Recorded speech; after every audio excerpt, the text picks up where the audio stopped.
All right, let's talk about power. Today, we're really going to get into the nuts and bolts of it. We're going to look at the invisible rules that control every conflict and figure out what the real connection is between violence, money, and true influence. So let's just start with a huge question. What do you think power really is? I mean, is it being the person who can land the hardest punch? Or is it being the person who never even has to make a fist? The answer, it's not nearly as simple as it sounds. In fact, what we're about to go through might completely shatter how you've always thought about strength. To get a handle on power, you first have to understand what it costs. And it turns out violence is incredibly, ridiculously expensive. We tend to think of it as just a tool, but really it's controlled by this invisible hand called cost. Think about the real price of a fight like an iceberg. The actual fight? That's just the tiny bit you see above the water. Underneath, man, you've got salaries for your crew, you've got insane medical bills, legal fees, bribes, not to mention payouts to families if things go sideways. A single big fight can literally bankrupt an entire organization for a year. So, if using violence is that costly, what's the real goal? The real goal is this word right here, deterrence. It's the art of building a reputation that is so strong, so intimidating, that nobody even thinks about messing with you. You want the threat of violence to do all the work, so you never have to pay the insane cost of actually using it. The real question is, how do you build that? And this right here, this is our first big aha moment. We all just assume that the strongest person is the most intimidating, but that is a massive mistake. It's not just about who can fight, it's about who dares to. Okay, let's play out a little scenario. You're in a heated argument on the street. Guy number one is this huge brawler bragging about his MMA skills. Guy number two, he looks kind of weak, but he just looks at you and calmly says he has terminal cancer and nothing left to lose. Who do you back away from? Be honest. This chart just breaks it down perfectly. The brawler, yeah, he has high capability. He could do a lot of damage, but deep down, he has a job, maybe a family, a future. He has a lot to lose, so his actual will to risk everything is low. But the desperate man, his capability is low, but his will is off the charts. He has zero reason to stop, and that's exactly why his deterrence, his ability to scare you off, is so much higher.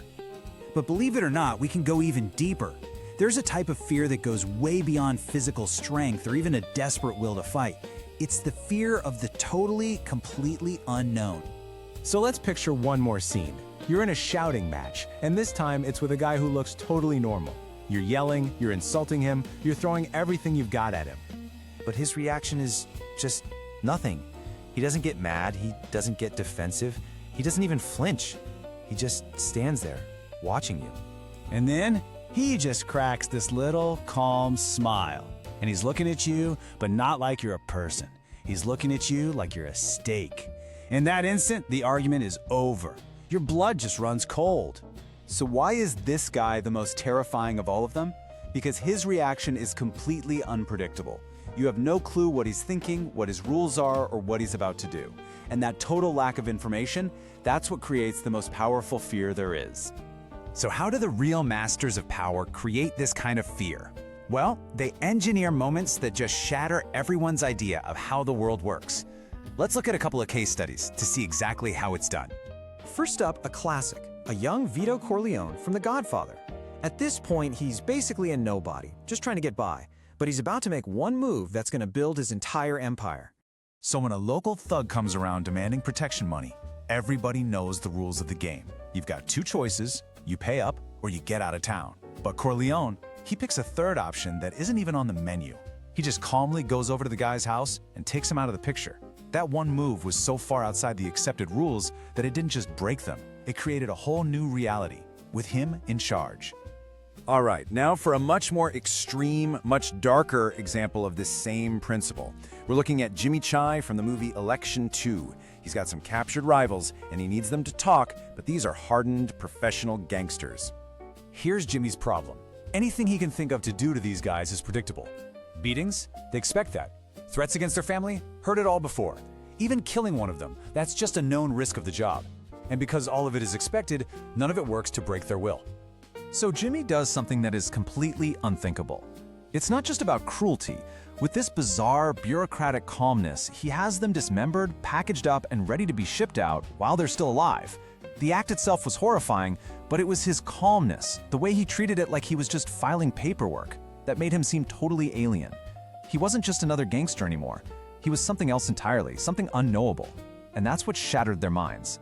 And this is where it all comes together into one incredibly powerful idea. What Corleone and Jimmy Chai both understood is that power isn't about winning 1,000 little fights. It's about making one single massive investment. One act that is so shocking, so outside the normal rules, that it completely rewrites your story in everyone else's mind. That one big move creates a reputation that gives you cheap, long-term deterrence. You don't have to keep fighting because the story of what you're capable of does all the fighting for you. So the key takeaway is this. Sometimes you have to make one huge expenditure of money, of risk, of guts to avoid being slowly bled dry by 1,000 smaller costs down the road. It's the ultimate return on investment. Now, obviously, this is not a how-to guide for becoming a mob boss. The real lesson here applies to everything. Think about your career. Are you constantly fighting little turf wars for recognition? Or maybe your business is stuck, slowly losing a price war. In those situations, just trying harder inside the same old rules is a losing game. Sometimes, a single, bold move that shatters expectations is the only thing that can change your trajectory. So I'll leave you with this question to chew on. Take a look at the challenges you're facing right now. Where is everyone else just playing by the book? And where is your opportunity? Not to be violent, but to be wildly unpredictable. To make a move so different that it changes the entire game. Think about it.